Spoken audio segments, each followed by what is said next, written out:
நர்மதா விருந்தினர் பக்கம்ல இன்னைக்கு யார் கெஸ்ட் அப்படின்றத சொல்லிடலாமா? கண்டிப்பா. முதியோர் நலம் குறித்த நமது கேள்விகளுக்கும் சந்தேகங்களுக்கும் பதிலளிக்க வருகிறார் இத்துறையில் அனுபவம் வாய்ந்த முதியோர் நல மருத்துவர் மாணிக்க சரவணன் அவர்கள்.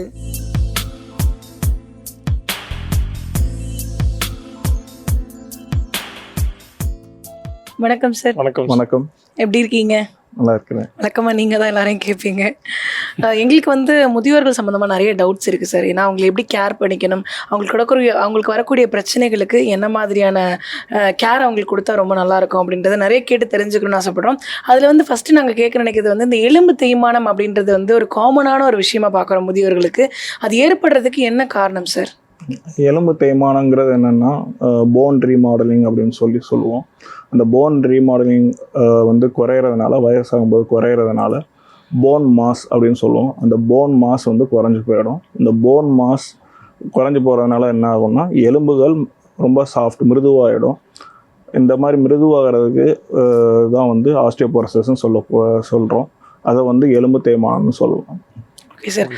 இதுக்கு பேசிக்கான ரீசன் என்ன சார்? இதனால் இது ஏற்படுது? எதனால் ஏற்படுதுன்னா இதுக்கு பல காரணங்கள் இருக்குது. பொதுவாக இது ஆண்களோட பெண்களில் தான் அதிகமாக வரும். முக்கியமாக post menopausal age group, menopause ஆன உடனே வர பெண்களில் மிக அதிகமாக இருக்கும். ப்ரீ மெனோபாசல் ஏஜ் குரூப்பில் இப்போ 45 வயசுக்கு முன்னாடியே மெனோபாஸ் வந்தாலோ, இல்லை அதுக்கு முன்னாடியே அவங்களுக்கு ஓவேரியஸ்ன்னு சொல்லக்கூடிய அதை ரிமூவ் பண்ணாலோ இந்த மாதிரி எலும்பு தேய்மானம் ஏற்படுறதுக்கு வாய்ப்பு இருக்குது. அது மட்டும் இல்லாமல் வேறு ஏதாவது நோய்கள் காரணமாக ரொம்ப நாள் ஸ்டீராய்டு மருந்துகள் எடுத்துகிட்டு இருக்கிறவங்க, இல்லை அன்கண்ட்ரோல் டயபெட்டிஸ், கண்ட்ரோல் இல்லாமல் டயபெட்டிஸ் இருக்கிறவங்க, வேறு ஏதாவது இன்ஃப்ளமேட்டரி டிசீஸ்ன்னு சொல்லுவோம், இந்த ருமட்டாய்டு ஆர்த்ரைட்டிஸ் அந்த மாதிரி இருக்கிறவங்களுக்கும், அன்கண்ட்ரோல்டு தைராய்டு டிசீஸ், தைராய்டு நோய்கள் இருக்கிறவங்களுக்கும் இந்த மாதிரி எலும்பு தேய்மானம் வர்றதுக்கு வாய்ப்பு இருக்குது. அதுவும் இல்லாமல் புவர் நியூட்ரிஷன், நல்ல சீரான சத்தான உணவு இல்லாமல் இருக்கிறவங்க, எக்ஸசைஸ் ஒழுங்காக பண்ணாமல் இருக்கிறவங்களுக்கும் இந்த எலும்பு தேய்மானம் வரும். முக்கியமாக லோ பிஎம்ஐன்னு சொல்லுவோம். அந்த நியூட்ரிஷன் சீராக இல்லாதவங்கள அந்த லோ பிஎம்ஐயும் one of the contributing factor for osteoporosis. நம்ம வீட்டில் இப்போ வயசானவங்க இருக்காங்கன்னா டாக்டர், லைக் அவங்களுக்கு இந்த எலும்பு தேய்மான பிரச்சனை இருக்குன்னா என்னென்ன சிம்டம்ஸ் அதை காட்டி கொடுக்கணும்? அன்ஃபார்ச்சுனேட்லி இது நோய் அறிகுறிகள் அப்படின்றது இனிஷியலாக இருக்காது. முதல் நோய் அறிகுறியே என்னவா இருக்கும்னா இந்த எலும்பு தேய்மானம், எலும்பு சாஃப்ட் ஆகிறதுனால ஃப்ராக்சர்ஸ்ன்னு சொல்லுவோம். எலும்பு முறிவு தான் சில சமயங்களில் இதனுடைய முதல் நோய் அறிகுறியாகவே இருக்கும். இல்லைன்னா உடம்பு ஃபுல்லாக வலி இருக்கும். சமயம் கிராம்ப்ஸ்ன்னு சொல்லுவோம். அந்த மாதிரி அந்த தொங்கு சதைகளில் கிராம்ப்ஸ் வரலாம். முக்கியமாக கால் தசைகளில் கிராம்ப்ஸ் வரலாம். அந்த கிராம்ப்ஸ் மாதிரியான அறிகுறிகள் இருக்கும். இந்த ஆஸ்டியோபோரோசிஸ் முதுகு தண்டுவடத்தில் ரொம்ப அதிகமாக இருந்துச்சுன்னா முதுகு தண்டுவடத்துலேயே ஃப்ராக்சர்ஸ் வரும். அப்போ அவங்க ஹைட் குறையலாம். ஸோ வழக்கமாக இருக்கிறவரை ஹைட்டு குறைஞ்சிட்டே போவாங்க வயசானவங்க. ஸோ அது ஒன்று. ரெண்டாவது கூன் விழ ஆரம்பிக்கும். அந்த கூன் விழ ஆரம்பிக்கிறதெல்லாம் இந்த ஆஸ்டியோபோரோசிஸ்ன்னு சொல்லக்கூடிய இந்த எலும்பு தேய்மானத்துடைய அறிகுறிகள். டாக்டர், அதே மாதிரி நீங்கள் முன்னாடி பேசும்போது சொன்னீங்க இப்போ கர்ப்பப்பை எடுத்துட்டவங்களுக்கு கூட இந்த எலும்பு தேய்மானம் ஏற்படுறதுக்கான வாய்ப்புகள் நிறையா இருக்குன்னு சொல்லிட்டு. ஆனால் இப்போ 40க்கு முன்னாடி நிறைய பேருக்கு இந்த கர்ப்பப்பை எடுக்கிறது அப்படின்ற ஒரு விஷயம் காமன் ஆகிட்டு இருக்கிற மாதிரியான ஒரு ஃபீல் இருந்துட்டு இருக்கிறப்போ அது கண்டிப்பாக இந்த எலும்பு தேய்மானத்துக்கோ இல்லை எலும்பு முறிவுக்கோ ஒரு வழிவகை செய்யுமா டாக்டர்? அதாவது அந்த ப்ரீமெனோபாசல் ஏஜ் குரூப்பில் இருக்கிறவங்களுக்கு அந்த ஈஸ்ட்ரோஜன், அந்த ஹார்மோன்கள் எல்லாமே ஒரு ப்ரொடெக்டிவ் ஃபேக்டர் அப்படின்னு சொல்லலாம். அவங்களுக்கு அந்த நேச்சுரலாக ஆகிறதுக்கு முன்னாடியே அந்த இதில் கர்ப்பப்பை எடுக்கக்கூடிய சூழ்நிலைகள் இருக்கும்போது மற்றவங்களோட அவங்களுக்கு ஆக்சிலரேட்டடாக இருக்கும். அதிகப்படியாக போன் ஏஜிங் அதிகமாக இருக்கும். அதனால் அவங்க எப்போதுமே ஹையர் ரிஸ்க் தான். அதனால் அவங்களுக்கு அந்த மாதிரி ட்ரீட்மெண்ட் கொடுக்கும்போதே அவங்களுக்கு அதுக்குரிய exercises, calcium, vitamin D supplement எல்லாமே கொடுத்துருவாங்க. Okay doctor. லைக் இந்த எலும்பு தேய்மானம் பிரச்சனைக்கு லைக் வயசானவங்களுக்கு நீங்கள் கொடுக்கக்கூடிய ஏதாவது ஒரு உடல் ஆரோக்கியத்துக்கு ஒரு எக்ஸசைஸாக இருக்கட்டும், என்னென்னலாம் சஜஸ்ட் பண்ணுறீங்க டாக்டர்? முதல்ல லைஃப் ஸ்டைல் டிசீசஸ், இன்னும் சுகர், அன்கண்ட்ரோல்டு சுகர் ப்ராப்ளம் இருந்தாவோ, ஆர்த்ரைட்டிஸ் சரியாக இல்லாமல் இருந்தாவோ ஆஸ்டியோபோரோசிஸ் வரலாம். ரெண்டாவது எக்ஸசைசஸ், டெய்லி எக்ஸசைசஸ் பண்ணணும்.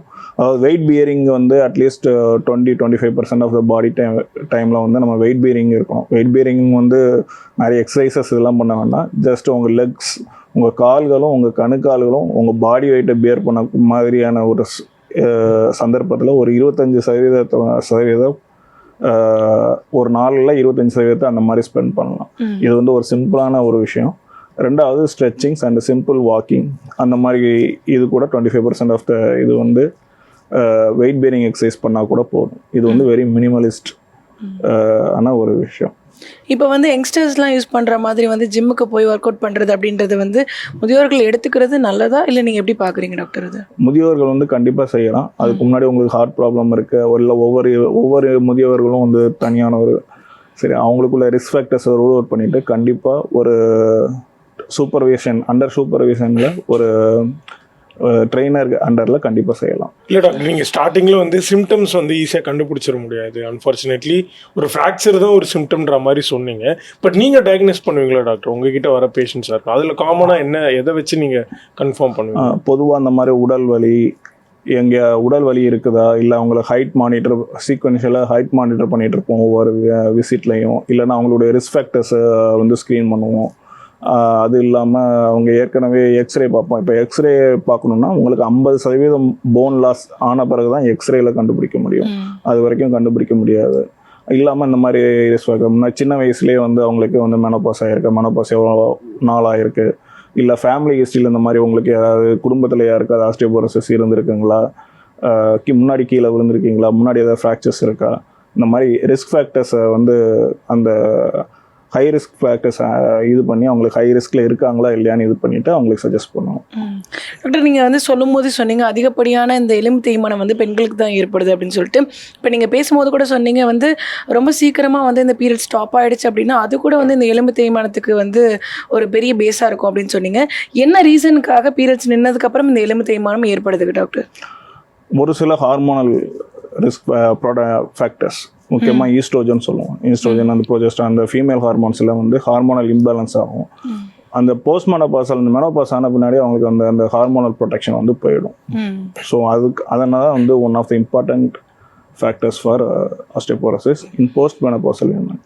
Okay doctor. ஸோ இதில் வந்து காமனான ட்ரீட்மெண்ட் என்னென்ன டாக்டர்? இல்லை க்ரானிக்காக உங்களுக்கு ஆச்சுன்னா என்னென்ன ட்ரீட்மெண்ட் எது வரைக்கும் எக்ஸ்ட்ரீமாக போகும்?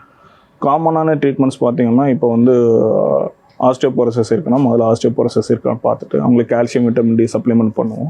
அதுக்கப்புறமா வந்து அவங்களோட ஸ்பெசிஃபிக் ட்ரீட்மெண்ட்ஸ் இருக்குது.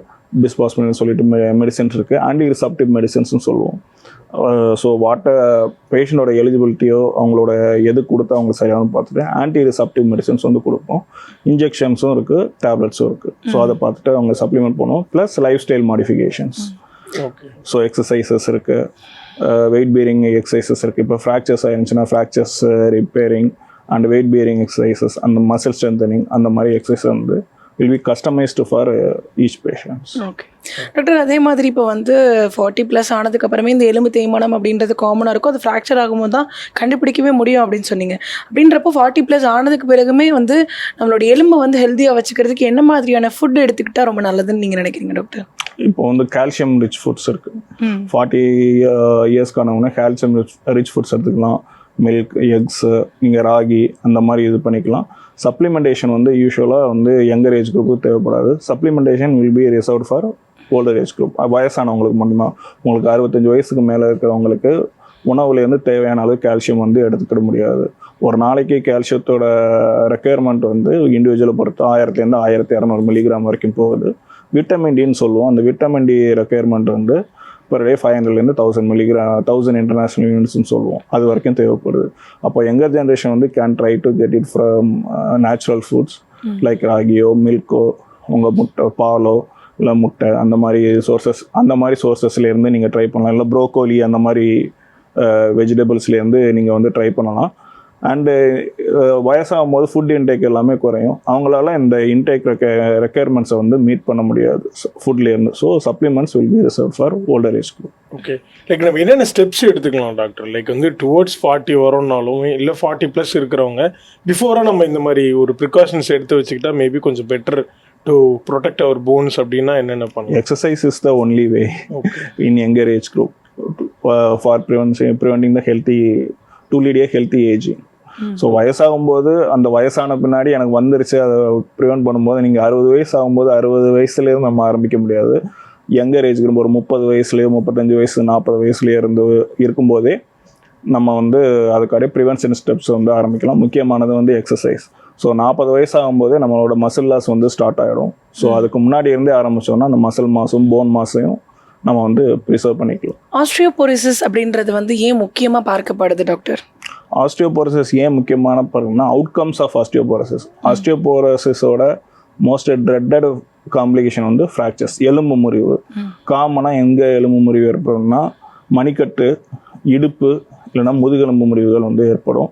இதில் இடுப்பு எலும்பு முறிவு வந்து ஹிப் ஃப்ராக்சர்ஸ்ன்னு சொல்லுவோம். அந்த ஹிப் ஃப்ராக்சர்ஸ் வந்து எல்டர்லியில் வந்து ரொம்ப முக்கியம் வயசானவங்களில். ஏன் வயசானவங்கள முக்கியம்னா அவங்க நடமாடுறது வந்து குறைஞ்சி போயிடும். ஸோ அவங்களால சுதந்திரமாக நடமாடுறதோ இது பண்ணுறதோ குறைஞ்சி போயிடும். அவங்க ஒரு டிபெண்டபிள் ஆகிடுவாங்க. அடுத்தவங்களை சார்ந்து இருக்கக்கூடிய தன்மை ஃபார் டெய்லி ஆக்டிவிட்டீஸ், ஒரு பாத்ரூம் போகிறதுக்கோ ஒரு டாய்லெட் போகிறதுக்கோ டெய்லி சாப்பிட்றதுக்கோ கம்ப்ளீட்லி அடுத்தவங்களே சார்ந்து இருக்கக்கூடிய சூழ்நிலை உருவாகும். ரெண்டாவது வெர்டபிரல் ஃப்ராக்சர்ஸும் அதே மாதிரி தான். அதை நரம்பு அழுத்தம் அந்த மாதிரிலாம் வந்துச்சுன்னா they will be completely bed bound. So இதுதான் வந்து ட்ரெட்டட் காம்ப்ளிகேஷன்ஸ். அதனால தான் ஆஸ்டியோபோரோசிஸ்ன்றது ஒரு முக்கியமான விஷயமா பார்க்கணும். அதே மாதிரி டாக்டர், நம்மளுடைய பாடியில் வந்து எந்த எலும்பு தேய்மானம் வந்து அதிகமாக வந்து சீக்கிரமே வந்து ஏற்படுது முதியவர்களுக்கு? முதியவர்களுக்கு வெயிட் பேரிங், இடுப்பு எலும்பு, முதுகெலும்பு தான் வந்து மோர் காமன்லி ஏற்படும். ஏன்னா வெயிட் பேரிங் மோர் ஒர்க்லோட் அங்கே தான் இருக்கும். ஸோ அதனால அதிகமாக இருக்கும். ஓகே, லைக் இதனால வந்து லைக் ரொமாட்டிக் பெயின் அந்த மாதிரியான விஷயங்களுக்கு கனெக்ட் ஆகுமா டாக்டர்? இது இல்லை, ரொமாட்டிக் பெயினில் எதனால கனெக்ட் ஆகுது? ரொமாட்டாய்டு ஆர்த்ரைட்டிஸ் இருந்து அந்த மாதிரி இன்ஃப்ளமேட்டரி டிசீசஸ்ன்னு சொல்லுவோம். அந்த மாதிரி இன்ஃப்ளமேட்டரி டிசீசஸ் எடுக்கும்போது ஒன்று நோயினால் வரலாம், நோய்க்கு எடுக்கக்கூடிய மருந்துகள், ஸ்டீராய்டு மருந்துகள் ரொம்ப நாள் எடுக்கும்போது அந்த மாதிரி எலும்பு தேய்மானம் வரலாம். இந்த ஃபியர் ஃபால்ஸ்ன்னு சொன்னோம் இல்லையா டாக்டர், அதை தடுக்கிறதுக்கு நீங்கள் என்ன மாதிரியான வழிமுறைகள்லாம் வந்து சொல்லுவீங்க டாக்டர்? ஃபியர் ஆஃப் ஃபால்ஸ் வந்து தடுக்கிறதுக்கு முதல்ல அண்டர்லைங் காசஸ் வந்து பார்க்கணும். வயசானவங்களுக்கு என்ன அண்டர்லைங் காசஸ் மெயினாக வரும்போது பார்த்தோன்னா முதல்ல பார்வை குறைபாடு. பார்வை குறைபாடு ஒன்று கேட்ராக்ட், இந்த மாதிரி கண் நோய்கள் இருக்கான்னு பார்க்கணும். ரெண்டாவது ஹியரிங். ஸோ ஹியரிங் லாஸ்னால் ஜஸ்ட் ஹியரிங் கிடையாது, நம்மளுடைய காதுகள் வந்து உடலை சமநிலையை வச்சுக்கிறதுக்கும் அந்த பேலன்ஸுக்கும் ஹெல்ப் பண்ணுது. அதனால் காதில் செவித்திறன் குறைபாடு எதாவது இருக்குதான்னு அதை பார்த்துக்கணும். ரெண்டாவது மசில் வீக்னஸ் எதாவது இருக்கான்னு பார்க்கணும். ஆர்த்ரைட்டிஸ் வந்து இருக்கலாம். இதெல்லாம் வந்து ஒரு இண்டிவிஜுவலை சார்ந்திருக்கக்கூடிய இது. அடுத்தது இண்டிவிஜுவல் அந்த வயசானவங்களோட நோய்கள், என்னென்ன நோய்கள் இருக்குது, சுகர் இருக்கா, இல்லை சுகரோட காம்ப்ளிகேஷன்ஸ், சுகர்னால் வர நரம்பு பாதிப்பு, கால்களை பார்க்க மாட்டாங்க, காலில் ஏதாவது சின்ன புண்ணு இருக்குதா, அது மாதிரி. ரெண்டாவது பிபி அன்கண்ட்ரோலாக இருக்கும், அந்த பிபி கண்ட்ரோல் பண்ணணும். ரெண்டாவது அந்த மாதிரி அதனால் எடுக்கக்கூடிய மருந்துகள். ஸோ சில நேரங்களில் எடுக்கக்கூடிய மருந்துகள்னாவே பிபி குறையும், உட்கார்ந்துட்டு எழுந்திருக்கும்போது பிபி குறையும், it will cause a fall. அந்த மாதிரி இருக்கக்கூடிய காரணிகள். மூணாவது நம்மளோட சுற்றுச்சூழல் சார்ந்தது. அதே மாதிரி டாக்டர், இப்போ வந்து வயசானவங்க வந்து தெரியாமல் தடுமாறி ஒரு தடவை விழுந்துட்டாங்க அப்படின்னா அடுத்து வந்து நடக்கிறதுக்கே பயப்படுறாங்க. அடுத்து நம்ம விழுந்துருவோமோ அப்படின்ற பயம் அவங்களுக்குள்ள ஏற்படுது.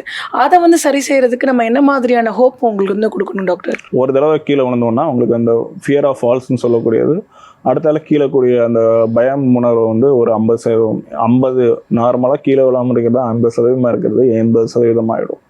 இதனால் என்ன பாதிப்புகள் ஏற்படும்னா அவங்கள வந்து பெட் பவுண்டாக இல்லாட்டாலும் அவங்க நடக்கிறதுக்கே பயப்படுவாங்க, பேசுறதுக்கு பயப்படுவாங்க, வேறு அடுத்த ரூமுக்கு போகிறதுக்கு பயப்படுவாங்க. ஒரு ரூம்குள்ளேயோ இல்லை ஒரு பெட்டுலேயோ ஒரு முடங்கி போகக்கூடிய ஒரு சூழ்நிலை வந்து உருவாகும். முதல்ல அதுக்கு வந்து அவங்களுக்கு கொடுக்க வேண்டியது வந்து செல்ஃப் கான்ஃபிடென்ஸ். ஸோ அதுக்கு முன்னாடி அந்த ஃபால்னால இன்ஜுரிஸ் ஏதாவது இருக்குதான்னு பார்த்துட்டு, ட்ரீட்டபிள் இன்ஜுரிஸ் இன்க்ளூடிங் ஃப்ராக்சர்ஸ் அந்த மாதிரி இருந்துச்சுன்னா அதெல்லாம் ட்ரீட்மெண்ட் கொடுத்துட்டு அவங்களுக்கு have to put through rehabilitation. ரிஹாபிலிட்டேஷனில் என்ன மாதிரினா ஒன்று சைக்காலஜிக்கல் ரிஹாபிலிட்டேஷன், இன்னொன்று வந்து ஃபிசிக்கல் ரிஹாபிலிட்டேஷன். ஃபிசிக்கல் ரிஹாபிலிட்டேஷனில் என்ன பண்ணுவோம்னா, இப்போ வந்து நடக்க முடியல, அவங்களுக்கு ஸ்டாண்டிங் பேலன்ஸில் ப்ராப்ளம் இருக்குது, ஆர்த்ரைட்டிஸ் இருக்குது, இல்லை அவங்களோட அந்த பேலன்ஸை நிற்கக்கூடிய இதாகுது, எந்த சைடு மூவ் ஆகுறாங்கன்னு பார்த்துட்டு அதற்கு ஏற்ற மாதிரி அவங்களுக்கு ஒரு பேலன்ஸ்டாக வந்து ஒரு பிளான் ரிவைஸ் பண்ணோம். ரெண்டாவது மென்டல் ஹெல்த், அவங்களுக்கு டிப்ரெஷன் இருக்குதா, ஆன்சைட்டின்ற மனச்சோர்வு இருக்குதா, மனக்கவலைகள் இருக்குதா, எதனால் அந்த மாதிரி வந்துச்சு. மூணாவது மெடிகேஷன் ரிவிஷன், ஏதாவது ஃபால் இன்டியூசிங் மெடிசின்ஸ்ன்னு இருக்குது, அந்த மெடிசின்ஸ் எடுக்கும்போது நம்ம கீழே ஒரு சில மெடிசன் இருக்கும்போது கீழே விழக்கூடிய வாய்ப்புகள் 10-15% வந்து அதிகமாகும். ஸோ அந்த மெடிகேஷன் இருக்கிறாங்களா, அந்த மெடிகேஷன் ரிமூவ் பண்ணலாமா, அந்த விஷயங்கள்லாம் பார்த்துட்டு அவங்களுடைய இணை நோய்கள் கோமார்பிடிட்டிஸ்ன்னு சொல்லுவோம், அது என்னென்ன கோமார்பிடிட்டிஸ் இருக்குது அதெல்லாம் பார்த்து மேனேஜ் பண்ணிட்டு we have to devise a structured plan. So அந்த பிளான் இம்ப்ளிமெண்ட் பண்ணும்போது கொஞ்சம் கொஞ்சமாக மொபிலைஸ் பண்ணி அவங்கள வந்து ஃபுல் ஃபங்க்ஷனல் ஸ்டேட்டஸ்க்கு கொண்டு வரும். ஃபுல் ஃபங்க்ஷனல் ஸ்டேட்டஸ்னால் என்னென்னா உங்களுடைய வேலைகளை நீங்களே செஞ்சுக்கலாம். ஆக்டிவிட்டீஸ் ஆஃப் டெய்லி லிவிங் சொல்லுவோம். என்னென்னதுன்னா நீங்கள் டெய்லி தினமும் பண்ணக்கூடிய சாப்பிட்றது, பாத்ரூம் போகிறது, டாய்லெட் போகிறது, ட்ரெஸ் மாற்றுறது, அந்த செயல்கள்லாம் குறைந்தபட்சம் அவங்களால செய்யக்கூடிய ஒரு லெவலுக்கு எடுத்துகிட்டு வர்றது. லைக் இன்னொரு பக்கம் வந்து ஃபேமிலி ஹிஸ்ட்ரியில் இப்போ யாருக்காவது இருக்குது, நம்ம சொந்தக்காரங்களுக்கு முன்னோர்களுக்கு இருக்குன்னா அது நமக்கு வந்து ஏதாவது ஒரு வகையில் ஏதாவது ஒரு நோய் பரவறதுக்கான வாய்ப்புகள் இருக்கும். ஸோ அப்படி இருக்கிறப்ப இந்த எலும்பு தேய்மான பிரச்சனையும் அதில் வருமா டாக்டர்? எலும்பு தேய்மான பிரச்சனை வந்து ஒரு 15-20% இட் கேன் பி இந்த ஃபேமிலின்னு சொல்லலாம். பட் அது வந்து வெரி நெக்லிஜிபிள் பர்சன்டேஜ் தான். உங்களுக்கு வந்து பரம்பரையாக வர எலும்பு நோய்கள் இல்லைன்னா உங்களுக்கு வந்து அது வந்து மினிமல் தான். Idli mostly ageing and life style related. Like இதுக்கு அடுத்தபடியே வந்து வயதானவர்கள் இந்த எலும்பு தேய்மான பிரச்சனைகள்லாம் நடக்குதுன்னா அவங்க எந்த மாதிரியான ஃபுட்வேர்ஸ் வச்சுக்கணும் டாக்டர்? ஃபுட்வேர்ஸ் வந்து அதே தான், ஆன்டி ஸ்லிப்பரி ஃபுட்வேர். உங்களோட கீழ்ப்பக்கம் வந்து அடிக்குவேட் grip இருக்கணும். இன்சைட் சோல்ஸ்ன்னு சொல்லுவோம். அந்த இன்சோல்ஸ் வந்து கொஞ்சம் எலிவேட்டடாக இருக்கணும். அது மாதிரி ரொம்ப ரஃப்பாகவும் இருக்கக்கூடாது. கால்களில் அந்த ப்ரெஷர் பாயிண்ட்ஸும் சொல்லுவோம். இந்த ப்ரெஷர் பாயிண்ட்ஸில் வந்து புண்கள் ஏற்படுறதுக்கான வாய்ப்புகள் இருக்கும். ஸோ அதுக்கு கிரிப்பிங் பண்ணுற மாதிரி அதை வந்து ப்ரிவென்ட் பண்ணுற மாதிரி இருக்கணும். டாக்டர், அதே மாதிரி இந்த எலும்பு தேய்மானத்துக்கு நம்ம சில மாத்திரைகள் எடுத்துக்கிற பொழுது அந்த மாத்திரைகள் எடுத்துக்கும் போது பல் சம்பந்தமான பிரச்சனைகளுக்கு அந்த ட்ரீட்மெண்ட் வந்து எடுத்துக்க கூடாது அப்படின்ற மாதிரி சொல்கிறாங்க. அது ஏன் டாக்டர்? அது வந்து எல்லா மருந்துகளுக்கும் கிடையாது. ஒரு சில கிளாஸ் ஆஃப் மெடிசன்ஸ். என்ன மெடிசன்ஸ் சொல்லணும்னா பிஸ்பாஸ்போனேட்ஸ் அப்படின்னு சொல்லுவோம். அந்த பிஸ்பாஸ்போனேட்ஸ்ன்றது என்ன மருந்துன்னா அதை வந்து ஆன்டி ரிசாப்டிவ் மெடிசன்ஸ் சொல்லுவோம். ஆன்டி ரிசாப்டிவ்னா என்னென்னா நம்ம எலும்பு வந்து ஃபாஸ்ட்டாக தேய்மானத்தை தடுக்கக்கூடிய மருந்துகள். ஏன் எடுக்கக்கூடாதுன்னு சொல்லுவாங்கன்னா அது வந்து பற்களில் வந்து ஒரு இட் கேன் காஸ் இன்ஜுரி. அதனால் அதை எடுக்கக்கூடாதுன்னு சொல்லுவாங்க. யார் வந்து எல்லாருமே எடுக்கக்கூடாது, அப்போ யாருக்குமே கொடுக்கக்கூடாதுன்னா நீங்கள் அந்த பிஸ்பாஸ்போனேட் மருந்து எடுக்கிறீங்கன்னா எடுத்த பிறகு 3 மாதம் கழித்து அந்த மெடிசன்ஸ் வந்து அந்த பல் சிகிச்சையை நீங்கள் பண்ணிக்கலாம். இல்லை நீங்கள் பல் சிகிச்சை பண்ணிங்கன்னா 3 மாதம் கழித்து அந்த மெடிசன்ஸை வந்து எடுத்துக்கலாம். ஸோ அப்போது யாருக்கு இது வரும்? எல்லாருக்குமே வரும்னா எல்லாருக்குமே இது வராது. Who is at higher risk? யார் ஹையர் ரிஸ்கில் இருப்பாங்கன்னா உங்களுக்கு ரொம்ப வயசானவங்க, உங்களுக்கு கிட்னி ஃபங்க்ஷன் ரொம்ப குறைவாக இருக்குது, அந்த மாதிரி இருக்கிறவங்க, ரொம்ப போன் மாஸ் குறைய இருக்கிறவங்க, ஆல்ரெடி பற்களில் வந்து ரொம்ப இன்ஃபெக்ஷனாக இருக்குது, உங்களுக்கு இன்ஃபெக்டட் பல் இருக்குது, இல்லை ரூட் கனால் பண்ணுறீங்க, ஏதோ இந்த பல் சிகிச்சை பண்ணும்போது அதில் ஏதாவது இன்ஃபெக்ஷன் இருக்கிறவங்க, அந்த மாதிரி இருக்கிறவங்களுக்கு தான் வந்து இது வந்து ஹையர் ரிஸ்க்.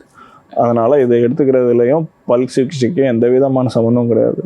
பல் சிகிச்சை பண்ணுறவங்க தாராளமாக எடுத்துக்கலாம். அந்த 3 மாத கேப் வந்து தேவைப்படும். டாக்டர், இப்போ வந்து பெரியவங்க வந்து கீழே விழுந்துட்டாங்க அப்படின்னா அவங்கள ஹாஸ்பிட்டல் கூட்டிகிட்டு போகிறதுக்கு முன்னாடி நம்ம என்ன மாதிரியான ஃபர்ஸ்ட் எய்ட்லாம் அவங்களுக்கு பண்ணணும் டாக்டர்? ஃபர்ஸ்ட் எய்ட்ன்றது ஃபஸ்ட்டு வந்து அவங்களுக்கு வந்து அடிக்குவேட் ஏர் ப்ரீத்தபிலிட்டி எல்லாமே இது பண்ணணும். அவங்க ஓகேவான்னு கேட்கணும்.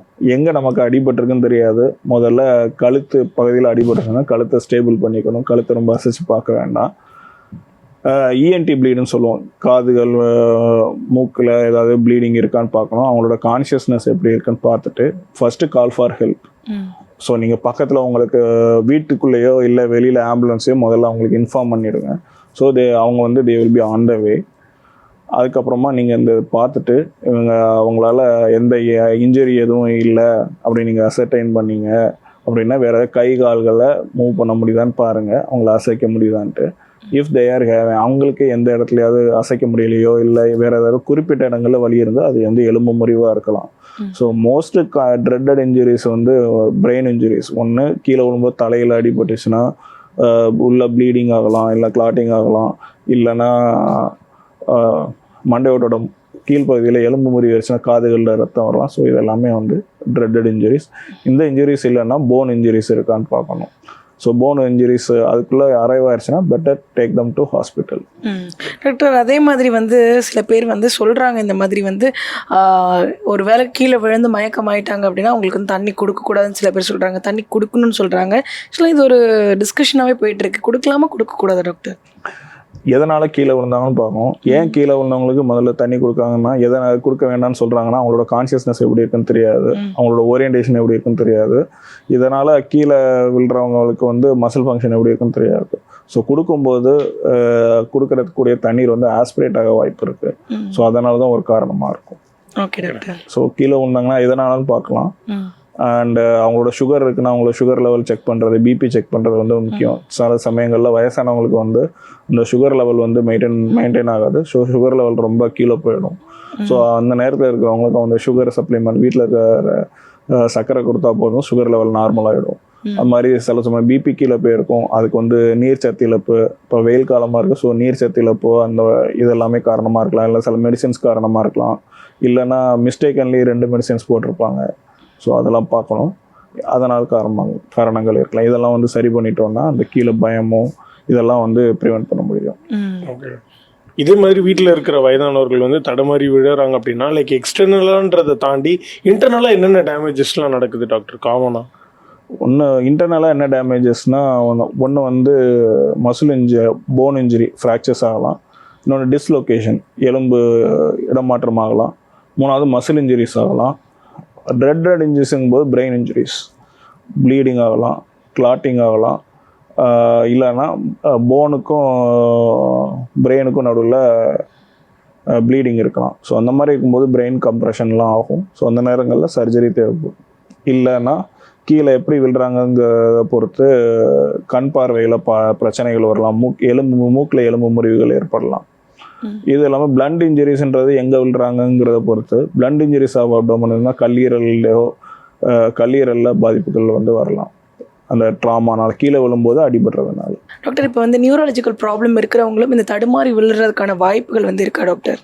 கண்டிப்பாக இருக்குது. எந்த மாதிரியான நியூரலாஜிக்கல் ப்ராப்ளம்னு பார்க்கணும். ஒன்று பிரெயின் டிசீசஸ்ன்னு பார்க்கணும். என்ன பிரெயின் டிசீஸ்னால் ஒன்று ஸ்ட்ரோக் இருக்கலாம்.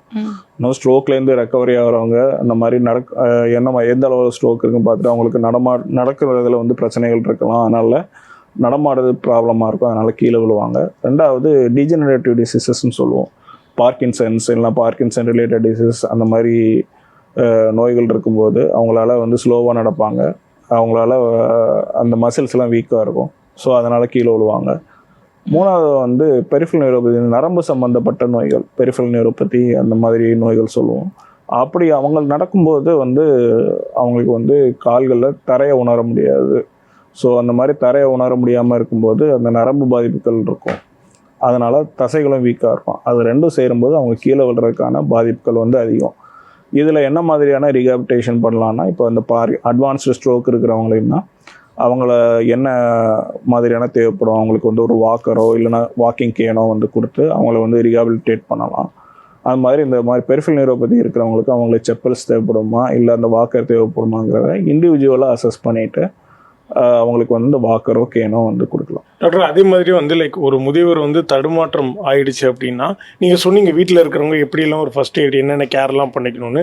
பட் உங்ககிட்ட வரப்போ நீங்கள் என்னென்ன வச்சு என்னென்ன டெஸ்ட்லாம் எடுத்து எங்கே ப்ராப்பராக அடிபட்டிருக்கு அப்படின்ற ஒரு விஷயம் கண்டுபிடிப்பீங்க டாக்டர்? அது வந்து ஃபால்ஸ்ன்றது வந்து ஒரு கீழே வந்த பிறகு எங்கே அடிபட்டிருக்காங்கன்றத ஒரு சிம்பிளாக வந்து இது பண்ண முடியாது. அதுக்கு வந்து ஃபால்ஸ் அசஸ்மெண்ட்னு சொல்லுவோம். ஒரு காம்ப்ரிஹென்சிவ் அசஸ்மெண்ட். அது வந்து ஃபால்ஸ் கிளினிக்ஸ் வந்து இருக்கும். என்னென்னலாம் அசஸ் பண்ணுவோம்னா, முதல்ல அவங்க வந்து எப்படி விழுந்தாங்க, எவ்வளோ கீழே விழுந்தாங்க, இதுக்கு முன்னாடி விழுந்திருக்கீங்களா, அந்த மாதிரி பர்சனல் டேட்டாலாம் கலெக்ட் பண்ணிவிட்டு அவங்க பல்ஸ் பிபி எல்லாம் பார்த்துட்டு பிபி குறையுதாங்கிற பார்த்துட்டு ஹார்ட் காசஸ், இதய துடிப்பில் ஏதாவது பிரச்சனைகள் இருக்கா, இல்லை எழுந்திருக்கும் போது மயக்கம் வருதா, சின்கோப்புன்னு சொல்லுவோம், அந்த சின்கோப் ப்ராப்ளம்ஸ் இருக்கா, அதெல்லாம் பார்த்துட்டு தென் கம்ப்ளீட் நியூராலஜிக்கல் அசஸ்மெண்ட். அந்த மாதிரி மூளை சம்மந்தப்பட்ட நோய்கள், நரம்பு சம்மந்தப்பட்ட நோய்கள், நரம்பு தசை சம்மந்தப்பட்ட நோய்கள் இதையெல்லாம் இருக்குதான்னு பார்ப்போம். தென் we will go for a strength assessment. So அதுக்கெல்லாம் இருக்குது. அந்த ஸ்ட்ரென்த் அசஸ்மெண்ட் எவ்வளோ தூரம், ஏன்னா வயசானதுக்கும் மற்ற நோய்கள்லாம் இது பண்ணிவிட்டு வயசானதுனால வருதான்னு பார்த்துட்டு அவங்களுக்கு மசில் வீக்னஸ் இருக்கா, போன் வீக்னஸ் இருக்கா, அவங்களால எழுந்து நடக்க முடியுதா, அந்த காரணங்கள்லாம் அசஸ் பண்ணிவிட்டு தென் we go for இணை நோய்கள். அந்த இணை நோய்கள் என்னென்ன பிரச்சனை இருக்குது, என்னென்ன இணை நோய்கள் இருக்குது, அந்த இதெல்லாம் பார்த்துட்டு then medication reassessment. Some of the around 20% of the falls are caused by medications. சில சமயம் தூக்க மாத்திரை எடுத்துகிட்டு இருப்பாங்க, இல்லைன்னா மல்டிபிள் சைக்கோட்ரோபிக் மெடிசின்ஸ்னு சொல்லுவோம். இந்த தூக்கம் வர்றதுக்கு அந்த மாத்திரைகள்லாம் எடுக்கும்போது அது வந்து ஃபால் ரிஸ்க் வந்து அதிகமாகும். ஸோ அதெல்லாம் பார்ப்போம். ப்ளஸ் இண்டிவிஜுவல் ஹேபிட்ஸ், நீங்கள் ஸ்மோக்கராக இருந்துக்கிறீங்களா, ஆல்கஹால் எடுக்கிறாங்களா, அது எல்லாமே வந்து கான்ட்ரிபியூட் பண்ணோம். அதெல்லாம் பார்த்துட்டு அவங்களுக்கு என்ன மாதிரி அசஸ்மெண்ட் தேவைப்படுது, சைக்கலாஜிக்கல், ஃபிசிக்கல், அந்த மாதிரி ரீஹாபிலிட்டேஷன் பிளான் ஒன்று செட் பண்ணிவிட்டு then we will put them to rehabilitation as well as treatment. Okay doctor. இப்போ வந்து தடுமாற்றத்தில் விழுந்தவங்க வந்து மறுபடியும் ரெக்கவர் ஆகி நார்மல் லைஃப் வாழ்கிறதுக்கு என்ன மாதிரியான ஆக்டிவிட்டீஸ்லாம் நீங்கள் கொடுப்பீங்க doctor? Daily activities, simple exercise இருக்கலாம். சிம்பிளாக எந்த மாதிரியான ரீஹாபிலிட்டேஷன் தேவைப்படும், இப்போ கம்ப்ளீட் பெட் பவுண்டாக இருக்காங்கன்னா அவங்களுக்கு சிம்பிளான எக்ஸசைசஸ், ஸ்வாலோயிங் ப்ராப்ளம் இருக்குது ஸ்வாலோயிங் எக்ஸசைசஸ், மூவ்மெண்ட் இருக்குன்னா சிம்பிளாக நடக்கிற மாதிரியான எக்ஸசைசஸ். கொஞ்சம் கொஞ்சமாக இம்ப்ரூவ்மெண்ட் வந்த பிறகு அவங்களுக்கு ஸ்டாண்டிங் எக்ஸசைசஸ் இருக்குது, பேலன்ஸ் எக்ஸசைசஸ் இருக்குது, அப்புறம் வந்து ஸ்ட்ரென்த் பில்ட் பண்ணுறதுக்கான எக்ஸசைசஸ் இருக்குது. வெரி ரேர்லி ஜிம் டைப்பில் வந்து வெயிட் லிஃப்டிங், அந்த ஸ்ட்ரென்த் ட்ரைனிங்னுவாங்க, அந்த மாதிரி எக்ஸசைஸும் கொடுக்கலாம். ரெசிஸ்டன்ஸ் ட்ரைனிங்னு சொல்லுவாங்க. ஸோ அந்த மாதிரி ரெசிஸ்டன்ஸ் ட்ரைனிங் அண்ட் ஏரோபிக் எக்ஸசைஸும் கொடுக்கலாம். அது யாருக்கு கொடுப்பாங்கன்னா அவங்க depend upon the functional status of the patient. எந்த மாதிரியான ஃபங்க்ஷனல் இருக்குது, ப்ரிவென்ஷன் கொடுக்குறோமா, ரீஹாபிலிட்டேஷன் கொடுக்குறோமா, எந்த மாதிரி கொடுக்குறோங்கிறத பொறுத்து இருக்கு. லைக் வந்து நம்ம முன்னாடியே பேசணும், அது ஒரு சிலர் இப்போ ஏதாவது அடிபட்டுருச்சு அப்படின்னா வந்து அதை நம்மளே ஒரு செல்ஃப் டயக்னிஸ் மாதிரி பண்ணிட்டு டாக்டர்கிட்ட போக மாட்டாங்க, விட்டுருவாங்க. இப்போ அதே மாதிரி இப்போ வீட்டில் இருக்கவங்க ஏதாவது வயசானவங்க வந்து தடுமாறி விழுந்துட்டாங்க அப்படின்னா நம்ம அதை வந்து நம்மளே வீட்டில் கேர் பண்ணிக்கிறோம் அப்படின்றதோட நிறைய பேர் இங்கே விட்டுருவாங்க, டாக்டர்கிட்டே வர மாட்டாங்க. அவங்களுக்கு நீங்கள் ஏதாவது சொல்லணும்னு விருப்பப்படுறது? கண்டிப்பாக அது வந்து ஒரு மிஸ்கன்செப்ஷன், ஒரு நம்பிக்கை இருக்குது. வயசாயிருச்சு நான் கீழே விழுந்துட்டேன் அப்படிங்கிறது. கீழே விழுறதுங்கிறது வயசாகிறதோட ஒரு பார்ட் கிடையாது. ஸோ கீழே விழுறது எந்த வயசாக இருந்தாலும் அது வந்து ஒரு அப்நார்மலான இது.